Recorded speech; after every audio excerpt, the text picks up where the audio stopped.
ఎంతో కష్టించాం. కానీ ఇక్కడ ఉన్నటువంటి అట్మాస్ఫియర్ కానీ ఎంకరేజ్మెంట్ కానీ ఆయా గవర్నమెంట్లు అంత లేకుండా ఉండటంతో అది అంత పూర్తి సఫలీకృతం కాలేకపోయాం.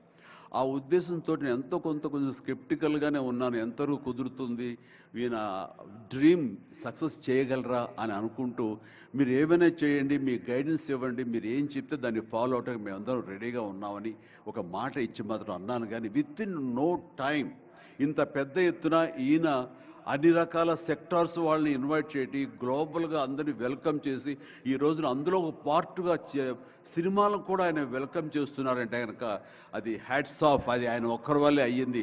అన్నట్టుగా కాకుండా అన్నది సాధ్యం చేసేలాగా ప్రాక్టికల్గా ఈ రోజున మనందరం చూస్తున్నాము. ఇది చాలు, డెఫినెట్గా ఆయన అనుకున్నది సాధిస్తారనే ప్రగాఢమైన నమ్మకం నాకు ఏర్పడింది. ఎందుకంటే ఆయన అన్నది హైదరాబాద్ అనేది సెంట్రల్ లొకేటెడ్ మన కంట్రీలో. ఏ ఇతర ఇంపార్టెంట్ సిటీస్కి వెళ్ళాలని సరే 1 అవర్ డిస్టెన్స్లోనే ఉంది. మేబీ ఢిల్లీ ఇంకొక 1 అవర్ పడుతుందేమో తప్ప. అండ్ ఇక్కడ లేని లొకేషన్స్ ఎక్కడ లేవు, ఎక్కడ లేకుండా పోలేదు. మనకు మంచు కొండలు ఉన్నాయి, థార్ డెజర్ట్స్ ఉన్నాయి, అడవులు ఉన్నాయి, వర్షాలు పడేవి ఉన్నాయి, లాంగెస్ట్ బీచ్లు మనకు ఉన్నాయి. ఏమి తక్కువ, ఏ లొకేషన్స్ తక్కువ, ఏ వనరులు తక్కువ. ఇక్కడ పని చేయడానికి వాళ్ళకి స్కిల్ డెవలప్మెంట్ చేయగలిగితే కనుక పని చేయడానికి ఎంతోమంది ముందుకు వచ్చి సినిమా పరిశ్రమ ద్వారా ఉపయోగపడి వాళ్ళ కుటుంబాలకు వాళ్ళు ఉపయోగించుకుంటారు. ఇది ఆ పొటెన్షియల్ పూర్తిగా ట్యాప్ చేయలేదన్న మాట వాస్తవం. వారు అది నేను అంగీకరిస్తూ మా సలహాల కోసంగా ఆయన కొన్ని సెమినార్లు ఫ్యూచర్లో నడిపిస్తామన్నారు. ఇప్పుడు కూడా అలాంటి చిన్న సెమినార్లు మా పెద్దల మధ్య, సినిమా పెద్దల మధ్య జరిగింది. అయితే ఇది కాంప్రహెన్సివ్గా కన్సాలిడేట్గా జరిగేలాగా విత్ ఇన్ షార్ట్ టైం మేము అందరూ కూడా ముందుకు వస్తాము. ఇక్కడ ప్రపంచానికే ఇది అద్భుతమైనటువంటి సినిమా హబ్గా హైదరాబాద్ని చేయటంలో మేమందరం ముందుంటాము. అండ్ ఈ రోజున చూస్తే కనుక బాలీవుడ్ నుంచి సల్మాన్ ఖాన్, అజయ్ దేవ్గన్లు వచ్చి ఇక్కడ మేము స్మార్ట్ డిజిటల్గా కానీ అడ్వాన్స్డ్ ఫ్యూచరిస్టిక్ స్టూడియోస్ మేము పెడతామని అంటాం అన్నది ఇది శుభారంభం. ఇదే ఇన్స్పిరేషన్గా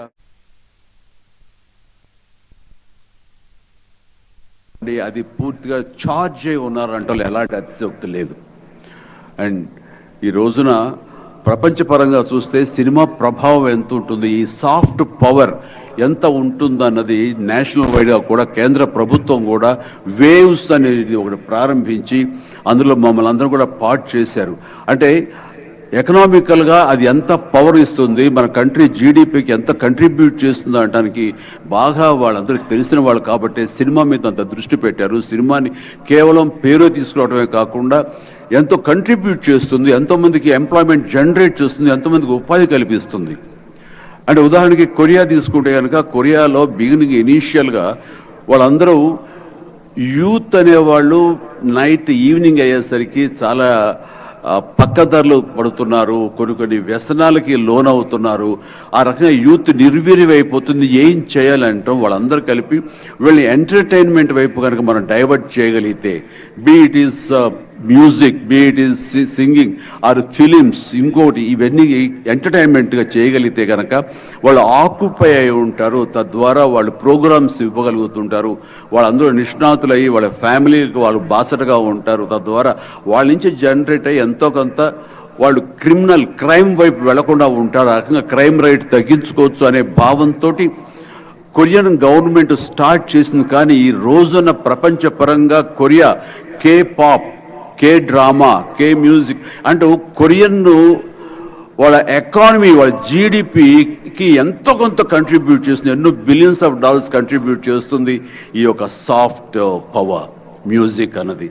అలాగే జపాన్ కూడా యానిమే అని చెప్పేసి వాళ్ళు కూడా వాళ్ళ సాఫ్ట్వేర్, వాళ్ళ ఎంటర్టైన్మెంట్ సంబంధించి ఈ ఎంటర్టైన్మెంట్ యానిమేటెడ్ ఫిలిమ్స్ కూడా ఎంతో కొంత కంట్రిబ్యూట్ చేస్తుంది. అలాగా మీరు ఈ సినిమా ఇండస్ట్రీ మీద, సినిమా పరిశ్రమ మీద ఆల్ ఇండియా లెవెల్లోనూ ఇంటర్నేషనల్ లెవెల్లోనూ ఇక్కడ కనుక వెల్కమ్ చేయగలిగి వాళ్ళకి కావాల్సిన ఇన్ఫ్రాస్ట్రక్చర్ కనుక మీరు ఇక్కడ ప్రొవైడ్ చేయగలిగితే, చేస్తానికి మీరు ప్రిపేర్ అయి ఉన్నారు, చేయగలిగితే కాదు చేస్తున్నారు.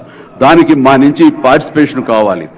ఉదాహరణకి బట్టి గారు నిన్న అన్నారు, సో మనకు ముఖ్యమంత్రి గారు మీ అందరికీ కూడాను ఇక్కడ ఏమి కావాలి, ఎలాంటి ఇన్ఫ్రాస్ట్రక్చర్ కావాలి, ఏ రకమైన వసతులు ఏర్పాటు చేయాలి అని చెప్పండి అన్నప్పుడు నాకు వెంటనే స్పాంటైనియస్గా తోచింది, నేను వారితో పార్టిసిపేట్ చేస్తాను. ఇక్కడ స్కిల్ డెవలప్మెంట్ కోసంగా మనకు కొన్ని ఇన్స్టిట్యూషన్స్ పెట్టాలి. అది డ్రైవర్ల దగ్గర నుంచి, మేకప్ మెన్ల దగ్గర నుంచి, కాస్ట్యూమర్స్ దగ్గర నుంచి, ఒక ఎడిటింగ్ దగ్గర నుంచి, సౌండ్ సిస్టమ్ దగ్గర నుంచి, కెమెరామెన్లు, డిఓపీలు అండ్ యాక్టింగ్ సంబంధించిన స్కిల్స్ కానివ్వండి, అలాగే డైరెక్షన్ కానివ్వండి, వాట్ నాట్, ఎన్నో ఈ ఇండస్ట్రీలో ఎన్నో శాఖలు ఉన్నాయి. ఆ శాఖల్లో ఎంతోమంది ఎంతూజియాస్టిక్ కుర్రవాళ్ళు ఉన్నారు.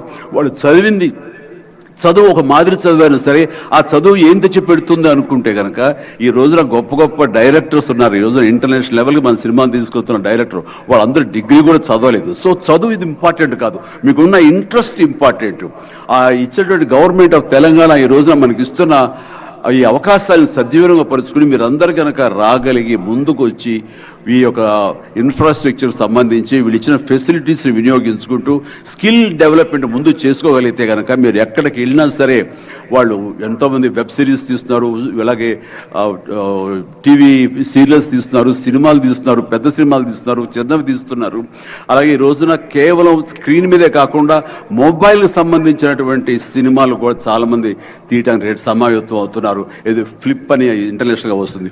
ఇప్పుడే మహేంద్ర గారు నాతో మాట్లాడుతూ ఈ వర్టికల్ సంబంధించిన ఫిలిమ్స్ 3 minutes నిడివి, అయితే 10 minutes మ్యాక్సిమం 10 minutes నిడివి ఉన్నటువంటి సినిమాలు మనం చేయగలిగితే అది ప్రతి వాళ్ళ చేతుల్లో ఉండి అది వాళ్ళందరూ ఎంటర్టైన్ చేయగలుగుతుంది. దానివల్ల ఎంతో ఎకానమీ మనం డెవలప్ చేయొచ్చు, ఎంతోమందికి ఉద్యోగ అవకాశాలు ఇవ్వచ్చు. నేను దాన్ని ఇనిషియేట్ చేస్తానంటూ మహేంద్ర గారు చెప్తూ వచ్చారు.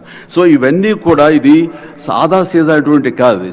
సినిమా ఏదో ఆడుతుంది, 2 రోజులు డబ్బులు తెచ్చి పెడుతుంది, వాళ్ళు ఏదో మిగుల్చుకుంటారు కోట్లు అంటే తేలిగ్గా చూడదు. దీని వెనకాల చూస్తే కనుక లక్షలాది మంది యూత్ ఈ అవకాశం సద్వినియోగపరుచుకుని అభివృద్ధికి రావచ్చు, పేరు ప్రఖ్యాతులు సంపాదించవచ్చు.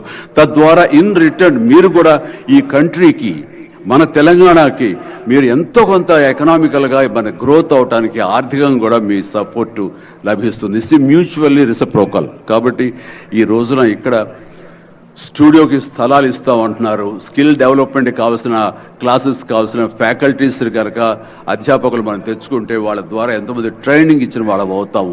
ఇది సద్వినియోగపరచుకోండి. దీని మీద మన ఇండస్ట్రీలో పెద్దలు కూడా సీరియస్గా ఆలోచించండి. దీని మీద నేనైతే సీరియస్గా తీసుకున్నాను, వారితో అదే అన్నాను. మీరు ఒక సెమినార్ లాంటిదో లేకపోతే చిన్న క్లోజ్డ్గా మీరందరూ నాకు ఇన్వైట్ చేయగలిగితే కనుక ఇలాంటివి ఏమైనా సదస్సులు మాకు చిన్న ఎత్తులో సినిమాకు సంబంధించి మీరు చేయగలిగితే కనుక మేమందరూ దీన్ని మరింత ముందుకు తీసుకువెళ్ళి మీ కళ ఏదైతే ఉందో, మీ బ్రెయిన్ చైల్డ్ ఏదైతే ఉందో దాన్ని ముందుకు తీసుకెళ్ళి ప్రపంచం మొత్తం ఎంటర్టైన్మెంట్ రంగానికి సంబంధించి ఈ తెలంగాణ వైపు, ఈ హైదరాబాద్ వైపు మనం చూసేలాగా చేస్తామన్న ధైర్యం నాకుంది, భరోసా ఇస్తున్నాను. నా వంతు కృషి నేను చేస్తాను. నా ఈ అవకాశం ఇచ్చేందుకు ధన్యవాదాలు మా ముఖ్యమంత్రి గారికి, అలాగే ప్రతి ఒక్కరికి నా హృదయపూర్వక ధన్యవాదాలు మరొకసారి తెలియజేస్తున్నాను, ముగిస్తున్నాను. జై తెలంగాణ, జై హింద్. ధన్యవాదాలు సార్. మీరు మా చెవులకు పట్టిన తుప్పును వదిలించారు తెలుగులో మాట్లాడి. ఇప్పుడు శ్రీ సుమన్ బెర్రీ గారు, Shri vice chairman NITI Aayog. I request sir to kindly address the gathering. Niti Aayog has helped us in drafting this document. Their team has guided us, sir. So now I request you to kindly address us, sir.